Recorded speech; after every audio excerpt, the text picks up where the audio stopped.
I placed the wedding cake on the dresser. The 5 wedding items were ready. It was time to start up the phonograph. Abigail, if you can hear me, try to come back to your final happy moment. I began to feel a change in the room. The air not quite so still, the shadows not quite so dark, and the bride not quite so distant. I just hoped I'd made a wise decision.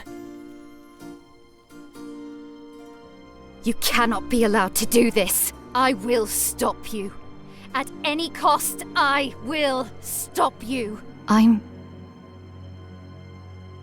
free. You came back. Please don't try to kill me a third time. Don't worry, Murphy McAllen. I'm not here to do that. I think I might have caused all of this, but I can explain everything. I'm afraid to say I think you might be right, but at least there's a chance we can do something to fix it. If only... Oh no.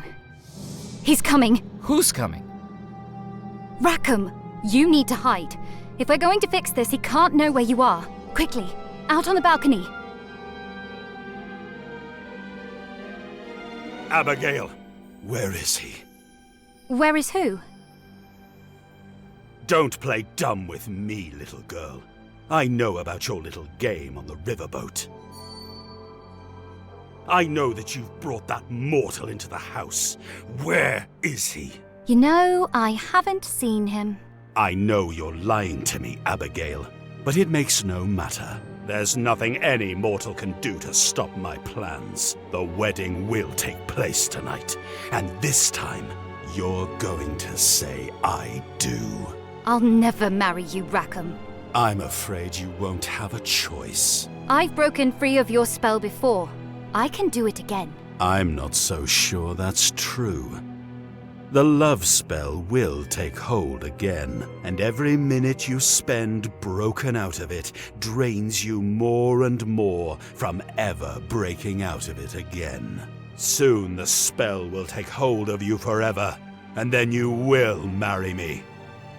The Belmore treasure will be mine. No. You had your chance, Abigail. You chose that nightmare, and after tonight, you'll never be able to leave it again.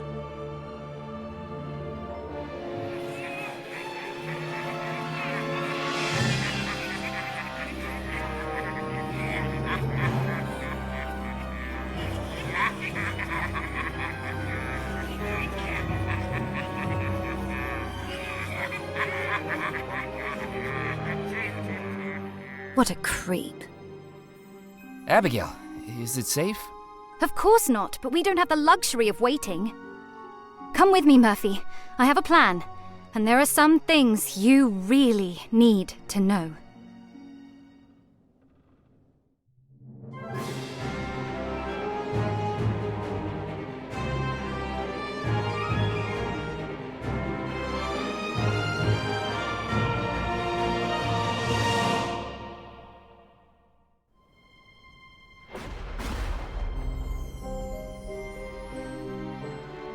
Grand Hall. Why are we back here? I suppose you have some questions for me, Murphy McAllen? Just a few. This trip to Devil's Rock isn't going anything like I planned.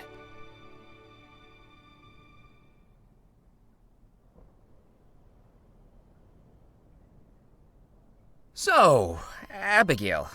May I call you Abigail?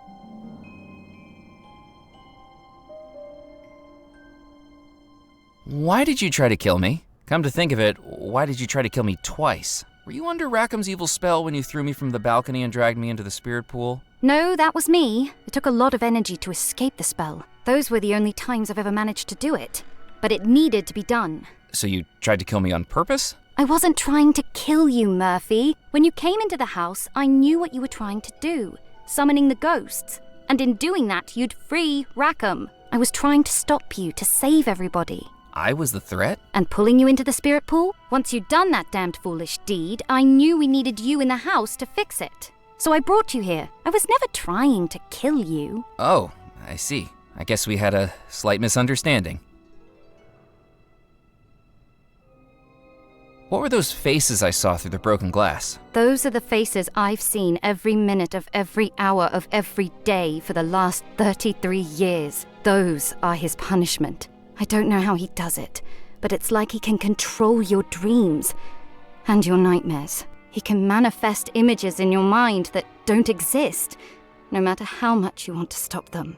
Nightmares? So he's the one that the locals have seen wandering the house. He was the only one who could, but until now, he could never leave the house, only manifest projections of himself beyond the estate. Like appearing to Dr. Moray as Aloha? That's right.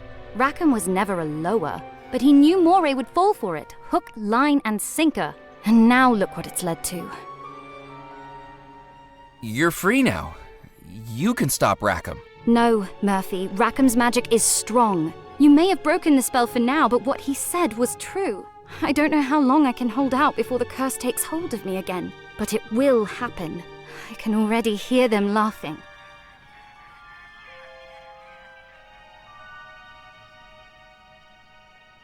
What are we going to do? I have a plan, but I need you to carry it out for me. You need to finish what you started, Murphy. You need to find the treasure of Belmore Manor. Rackham's looking for it too. You'll need to get there first. What's so important about the treasure? What do you think the treasure is, Murphy?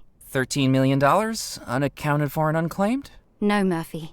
The treasure is much more insidious than that. $13 million is just what my brother spent trying to contain it. Listen carefully. I need you to know something. Do you want to know what the treasure of Belmore Manor really is? My brothers meant the world to me, and I missed them dearly every time they sailed away into the Caribbean. On one fateful voyage, they'd anchored in a lagoon to replenish supplies. There was a man there, so thin and weak he looked like a skeleton. He beckoned them along the beach, led them into a cave, and showed them an unfathomable pile of gold, coins, goblets, jewelry, the riches of 1,000 looted ships, topped by a wooden coffin. That coffin held a treasure more valuable than the rest put together. The skeletal man saw a shell from the beach in the hand of my eldest brother and offered to make a trade, for he knew that the item within the coffin could not be given away. It could only be bought or traded or inherited.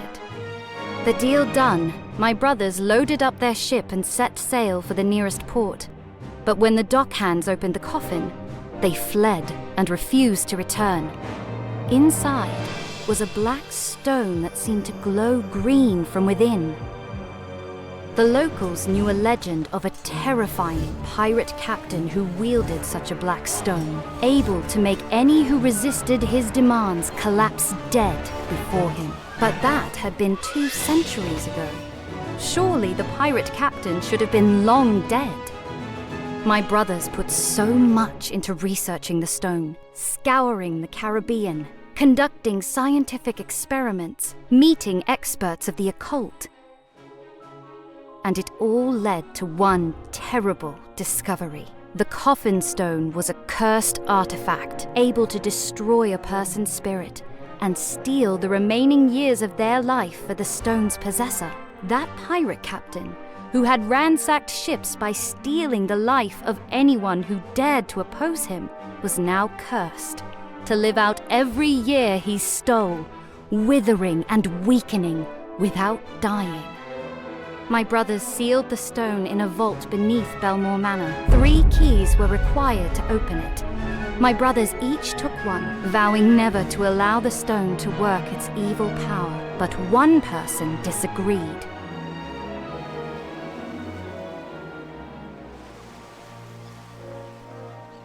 He had seen the stone and knew what it could do. The ship's first officer, Rackham. And now, he'll stop at nothing to get it, murdering my brothers, enslaving me, and killing you. This isn't quite the treasure I expected to find. Murphy, the treasure isn't $13 million. All that money went into researching the stone and then sealing it away where no one would find it. This fireplace is the entrance to the vault where it's hidden. You see the keyholes concealed in the mantle? We'll need my brother's keys to open it. And I guess finding the keys is where I come in?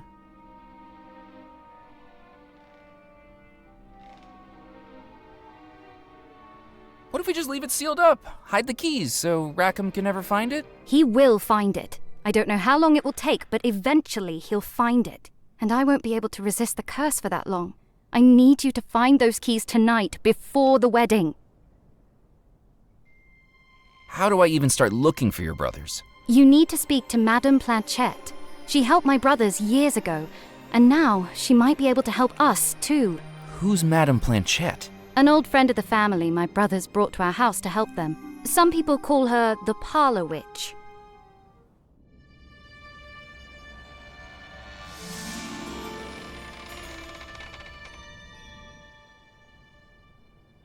What will Rackham do if he gets control of the coffin stone? Rackham fears the judgment of death more than anything. The stone will allow him to return to flesh and blood and remain here in the mortal realm for as long as he keeps taking people's lives. He'll keep murdering people? Exactly. And it's easy to know his first targets. Once he has the stone, there's an entire household of lives right here, ready for him to steal, including yours and mine. He can steal life from ghosts? The explosion may have interrupted things, but the spirits here still hold the years of life they're owed. They may never be able to use them, but Rackham will. This house really needs its wiring looked into. Oh no. What's wrong? The spell. It's coming over me again. Listen, as much as it frightens me to say it, I think Rackham might be right. Everything I do is making it harder for me to resist the spell. I don't know if I'll be able to break out of it again. I need you to do this for me, Murphy. I will, just tell me what to do. Madame Planchette will be the first step of 3 journeys you'll need to undertake. 1 for each of my brothers, each finished only by reclaiming their key and placing it in this fireplace. I won't stop until I've done it, Abigail. I will beat Rackham to the treasure. For all our sakes, I hope you're right. I was on my own again, and baffled by the situation I'd gotten myself into. The $13 million, the whole reason I traveled to the island and then quit my job, was gone. I had every desire to wait until sunrise and get that taxi back off the island just like I'd planned. Free of magic, free of ghosts, and free of the very real possibility that I'd be joining them. But heck, plans change. And now there was someone I needed to see.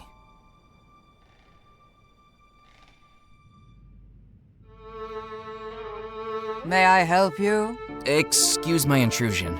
Abigail Belmore told me to find you. She said you may be able to help me find her brothers. Murphy McCallan, come in, come in. Sit yourself down and let me introduce myself. I am Madame Planchette, psychic medium, soothsayer of the supernatural, forecaster of fortunes. And you're the one who caused all these troubles. Am I right? Things kinda got away from me. And now, we need to get them under control.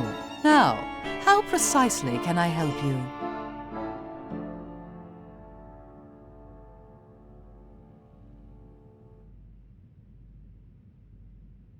I need to talk to Abigail's 3 brothers. Can we cast a summoning spell again to speak to their ghosts? I'm afraid not, Murphy. The ghosts of Belmore Manor could only be summoned because our spirits were trapped here and hadn't moved on to the spirit realm. The Belmore brothers were murdered months before the wedding. Each has long since moved on, however reluctantly. It's very rare for someone to come back from the other side.